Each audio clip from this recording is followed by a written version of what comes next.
Class 8 में कल पदार्थ की प्रकृति शुरू किए थे, तुम लोग देखा होगा और उस वीडियो को भी देखा होगा, उस टॉपिक को भी देखा होगा और हम पेज में उसमें व्हाट्सएप पर डाल भी दिए थे। ठीक है, उसमें लास्ट हम ठोस के बारे में बताए थे, पदार्थ की अवस्थाओं में हम समझा रहे थे, जिसमें ठोस के बारे में समझाए थे।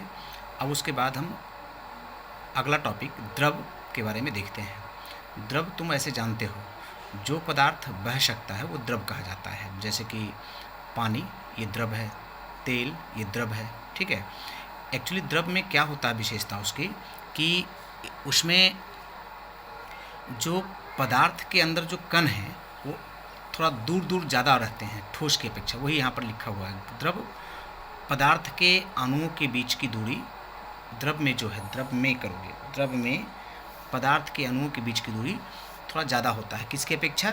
ठोस की अपेक्षा। और साथ ही इसमें जो कणों के बीच जो आकर्षण लगता है वो ठोस की अपेक्षा कम होता है। दूरी ज़्यादा होता है अणुओं के बीच का और आकर्षण कम लगता है। ये इसकी मेन विशेषता है द्रव का। इसमें द्रव को जब हम गर्म करेंगे तो ये वाष्प मतलब गैसीय अवस्था में बदलेगा और अगर उसको ठंडा करेंगे तो ठोस में बदल सकता है। इसमें हम कुछ परिभाषा अलग से एक बार देखें, जैसे गलनांक का परिभाषा।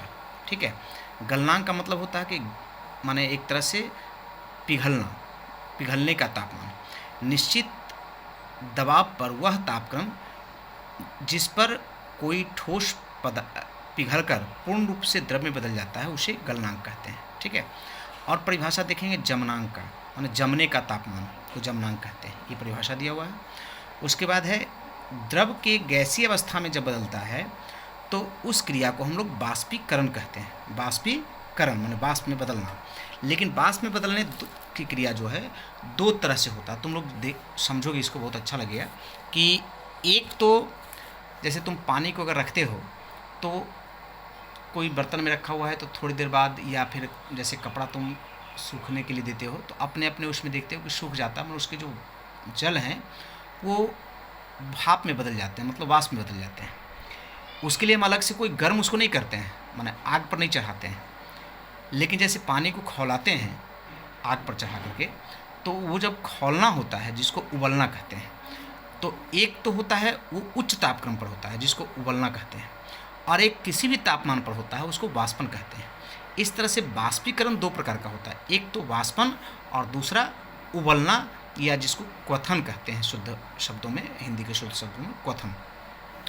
तो एक तरह से बाष्पीकरण दो तरह का हो गया, एक किसी भी तापमान पर होने वाला और दूसरा हुआ उच्च तापक्रम पर होने वाला। तो ये वाष्पन की परिभाषा और क्वथन की परिभाषा यहाँ पर दोनों दे दिए हैं। और जिस तापमान पर क्वथन की क्रिया होती है उसको हम लोग क्वथनांक कहते हैं। ठीक है, इस क्रिया को थोड़ा सा माने यहाँ देखो एक फिगर है, इस फिगर में मतलब हम स्केच करके समझाएंगे, बहुत इजीली तुमको समझ में आ जाएगा। देखो, ठोस पदार्थ जब द्रव में बदलता है, कब? गर्म करने पर। और इस क्रिया को हम लोग गलना कहते हैं, पिघलना या गलना। ठीक है, गलना भी बोलते हैं और पिघलना भी बोल सकते हो, पिघलना। ठीक है, ठीक है ना। अभी पिघलना हो गया, और द्रव से जब गैसीय अवस्था में बदलता तो उसको कहते हैं वाष्पीकरण। ये दो क्रिया हो गया वाष्पीकरण में। अब देखो, इसका उल्टा, जब हम द्रव को ठंडा करेंगे तो ठोस बदलेगा, और गैसीय पदार्थ को ठंडा करेंगे तो द्रव बदलेगा। तो ये जो द्रव से ठोस बदलेगा उसको जमना कहेंगे, और जो गैसीय पदार्थ से द्रव में बदलेगा उसको संघनन कहते हैं। अच्छा, ठोस कई ऐसा भी है जो डायरेक्ट गैस में बदलता है, इस क्रिया को ऊर्ध्वपातन कहते हैं। इसका उल्टा, अगर कोई गैसीय अवस्था वाला जो पदार्थ अगर ठोस बदल जाए उसको निक्षेपण कहते हैं। इस प्रकार से आज का जो क्लास है इतना तक उतार लोगे पूरा, और उतार करके स्टडी करोगे फिर अगले दिन।